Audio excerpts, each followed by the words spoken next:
मैं हूं आपके साथ प्रीति रघुनंदन। आज आप सभी को संविधान दिवस की बहुत बहुत शुभकामनाएं।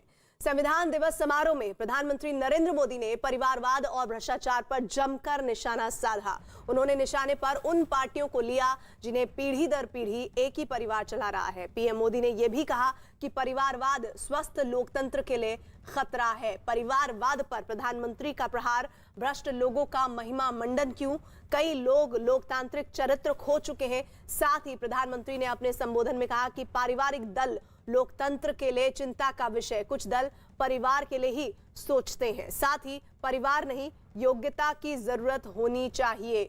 भ्रष्ट लोगों का महिमा मंडन क्यों?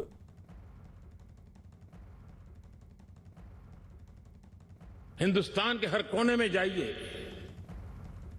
भारत एक ऐसे संकट की तरफ बढ़ रहा है जो संविधान को समर्पित लोगों के लिए चिंता का विषय है, लोकतंत्र के प्रति आस्था रखने वालों के लिए चिंता का विषय है, और वो है पारिवारिक पार्टियां।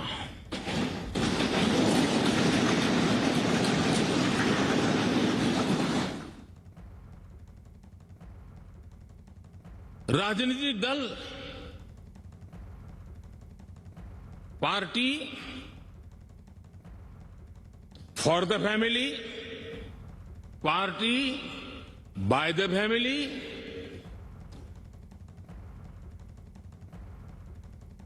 अब आगे कहने की जरूरत मुझे नहीं लगती है।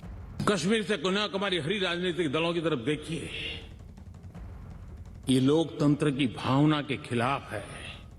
संविधान हमें जो कहता है उसके विपरीत है। और जब मैं ये कहता हूं कि पारिवारिक पार्टियां, इसका मतलब मैं ये नहीं करता हूं कि एक परिवार में से एक से अधिक लोग राजनीति में ना आए। जी नहीं, योग्यता के आधार पर, जनता के आशीर्वाद से किसी परिवार से एक से अधिक लोग राजनीति में जाएं, इससे पार्टी परिवारवादी नहीं बन जाती है। लेकिन जो पार्टी पीढ़ी दर पीढ़ी एक ही परिवार चलाता रहे, पार्टी की सारी व्यवस्था परिवारों के पास रहे, वो लोकतंत्र, स्वस्थ लोकतंत्र के लिए सबसे बड़ा संकट होता है। और परिवारवाद पर जिस तरह का प्रहार प्रधानमंत्री मोदी ने किया है, उसी पर बात करने के लिए हमारे साथ कांग्रेस और बीजेपी से दो लीडर जुड़ रहे हैं। सुरेंद्र राजपूत कांग्रेस पार्टी से जुड़ रहे हैं, अनिला सिंह जुड़ रही हैं बीजेपी की तरफ से। सुरेंद्र राजपूत जी, प्रधानमंत्री ने संविधान दिवस के मौके पर कहा for the party by the party, जिस तरफ इशारा था बिना नाम लिए कांग्रेस पर निशाना साधा है प्रधानमंत्री ने, और कहा है कि किसी परिवार के एक सदस्य का पार्टी में, राजनीति में आ जाना नहीं, उनकी बात नहीं कर रहे हैं। जो परिवारवाद की चर्चा उन्होंने की, सीधा सीधा मतलब हमला कांग्रेस पर बिना नाम लिए। देखिए प्रीति, जिनके पास परिवार नहीं होते वो इसी तरीके की बात करते हैं। हमें गर्व है, हमारा देश हमारा परिवार है, हमारा परिवार हमारा परिवार है। और ये लोग संविधान दिवस की बात कर रहे हैं, संविधान की प्रतियां जलाने वाले आज संविधान दिवस की बात कर रहे हैं, तिरंगा जलाने वाले आज संविधान दिवस की बात कर रहे हैं, और अंग्रेजों की चाटुकारिता करने वाले आज संविधान दिवस की बात कर रहे हैं। एक बार आदरणीय नरेंद्र मोदी जी को अपने नागपुर परिवार की तरफ रख करके भी ये बात करनी चाहिए। और हमें तो लगता है कि कहीं ना कहीं उनका इशारा मोहन भागवत जी और उनके नागपुर परिवार की ही तरफ था। अनिला जी भी मेरे साथ जुड़ी हैं। अनिला जी, किसकी ओर है निशाना प्रधानमंत्री मोदी का? देखिए ऐसा है जी, देखिए ऐसा है कि जब तक इंडियन नेशनल कन्फ्यूज पार्टी में सुरेंद्र राजपूत जी जैसे कार्यकर्ता रहेंगे, जिनको केवल और केवल उनके वंदना गान करना है, इंडियन नेशनल कन्फ्यूज पार्टी इसी प्रकार से चलती रहेगी। मोतीलाल नेहरू जी से लेकर राहुल गांधी जी तक का सफर देख लीजिए। ये एक परिवार जो है वो हावी रहता है पूरे के पूरे दल पे। और अगर हम 1947 से लेकर अब तक का भी आप इतिहास देख लीजिए, क्या काबिलियत थी जो शुरुआत में प्रधानमंत्री बना दिए गए वो। फिर उसके बाद अगर शास्त्री जी बने तो उस किस सर्कमस्टांसेस में उनकी मृत्यु हुई, और फिर इंदिरा गांधी जी बन गई। इंदिरा गांधी जी गई तो राजीव गांधी जी आ गए। उससे पहले संजय गांधी जी की भी तूती बुआ करती थी। राजीव गांधी जी गए तो सोनिया गांधी जी आ गई। सोनिया गांधी जी गई तो राहुल गांधी जी आ गए, और अब प्रियंका गांधी जी भी आ गई हैं। एक परिवार जो है, ये लोग डायनाक्रेसी में बिलीव करते हैं, डेमोक्रेसी में नहीं। ये डायनार्क्स हैं। डायनाक्रेसी यानी एक डायनेस्टी, एक परिवार, वही चलाएगा। ये तो लोकतंत्र का कोई अच्छी बात नहीं है लोकतंत्र में। इसके लिए ये लोग अनिला जी कह रही हैं, और जो बात प्रधानमंत्री ने भी कही, उन्होंने कहा कि इस तरह परिवारवाद को आगे बढ़ाना ये लोकतंत्र की मूल अवधारणा और संविधान के भी खिलाफ है। सुरेंद्र जी, चलिए वो डिस्कनेक्ट हो गए मुझसे, मैं दोबारा उनसे जुड़ूंगी। इधर बिहार के मुख्यमंत्री नीतीश कुमार ने परिवारवाद पर लालू यादव पर हमला बोला है। ये बिल्कुल सही है और हम लोग तो शुरू से ही मान करके चलते हैं। ये पारिवारिक पार्टियां वगैरह कोई मतलब है क्या? कोई मतलब नहीं। आजकल तो देख रहे हैं कि लोग खुद को, अपने परिवार को, बाल बच्चे को, किसी को भी जो जगह पहुंचाते हैं तो उसका कोई मतलब है कि राजनीति से इसका कोई मतलब नहीं होना चाहिए। लेकिन आजकल कई दल इसी पर चले गए, तो आप समझ लीजिए कि अभी कुछ दिन के लिए भले ही वो रह जाएं, लेकिन कुछ समय के बाद उनका सर्वाइवल संभव नहीं होगा, ये आप अच्छी तरह जान लीजिए।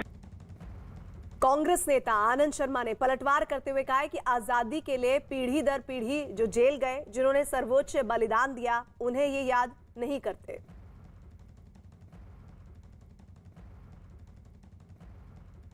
दिवस को मना रहा कांग्रेस पार्टी ने और हमारे सहयोगी दलों ने, अन्य मुख्य विपक्षी दलों ने इसमें शमूलियत नहीं की है, इसमें शामिल नहीं हुए हैं। उसके कारण जानना आवश्यक है। माननीय प्रधानमंत्री जी और बीजेपी के नेतृत्व की विपक्ष की आलोचना इस विषय पे सही नहीं है, उसका कोई औचित्य नहीं। और इधर आरजेडी प्रवक्ता मृत्युंजय तिवारी ने कहा कि जिन लोगों ने संविधान और लोकतंत्र को तार-तार किया, आज वो परिवारवाद पर बोल रहे हैं। इन्होंने संविधान को, लोकतंत्र को तार-तार किया है, संविधान की धज्जी उड़ा दी है। आज आदरणीय प्रधानमंत्री जी संविधान दिवस पर परिवारवाद पर बोल रहे थे, परिवारवाद पर सवाल खड़े कर रहे थे। तो सबसे ज्यादा परिवारवाद तो प्रधानमंत्री जी बीजेपी में है। राजनाथ सिंह जी के पुत्र कौन है? वसुंधरा राजे जी, मेनका गांधी, वरुण गांधी, लंबी फहरिस्त है बीजेपी में परिवारवाद की। विपक्ष पर दोष देखने के पहले अपने गिरेबान में झांकिए, सामने आईना रख लीजिए, सब पता चल जाएगा। और इस बीच लगातार आपको बताएं, आज संविधान दिवस का अवसर था और प्रधानमंत्री ने संविधान दिवस के मौके पर लोकतंत्र और परिवारवाद को लेकर अपनी बातों को रखा है, जिसमें उन्होंने कहा कि परिवारवाद कैसे लोकतंत्र की मूल अवधारणा के खिलाफ है, संविधान के खिलाफ है। साथ ही उन्होंने जिक्र किया कि किस तरह से कुछ राजनीतिक दल इसका गैर वाजिब इस्तेमाल कर रहे हैं और ये बिना कहे शब्दों में सीधे सीधे जो हमला था वो आरजेडी या फिर ग्रैंड ओल्ड पार्टी कांग्रेस की तरफ हमला था, जिसका जिक्र लगातार किया। और जैसे ही प्रधानमंत्री ने इस बयान को दिया, लगातार विपक्ष की तरफ से रिएक्शंस भी आने लगे।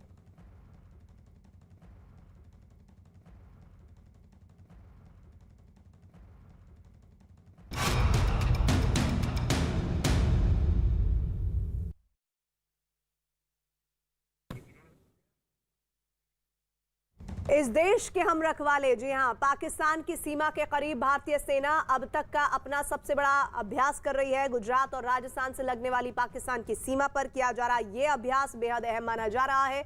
जैसलमेर में इस अभ्यास में वायुसेना, थल सेना और नौसेना तीनों ही सेनाएं शामिल है। दक्षिण शक्ति नाम का यह अभ्यास सेना के लिए बेहद अहम माना जा रहा है, जिसमें वायुसेना लड़ाकू विमानों से अभ्यास कर रही है, वहीं थल सेना भी अपने बड़े टैंकों के जरिए इस अभ्यास को करती दिखी। रेगिस्तान में हो रहे इस अभ्यास में बमों की गूंज और गोलियों की तड़तड़ाहट सुनाई दी। धूल और धुआं उड़ाते हुए टैंक तेजी से दुश्मनों की तरफ बढ़ते दिखे। सेना के जवान दुश्मन के बंकरों की तरफ बढ़कर उस पर कब्जा करते दिखे। सेना प्रमुख एम नरवणे भी इस अभ्यास को देखने के लिए जैसलमेर पहुंचे और खबर यह भी है कि इस बार अभ्यास में युद्ध की मानव रहित तकनीक भी आजमाई जा रही है। मतलब ऐसी तकनीक जिनमें आर्टिफिशियल इंटेलिजेंस का इस्तेमाल ज्यादा हो। आज इस अभ्यास का आखिरी दिन है।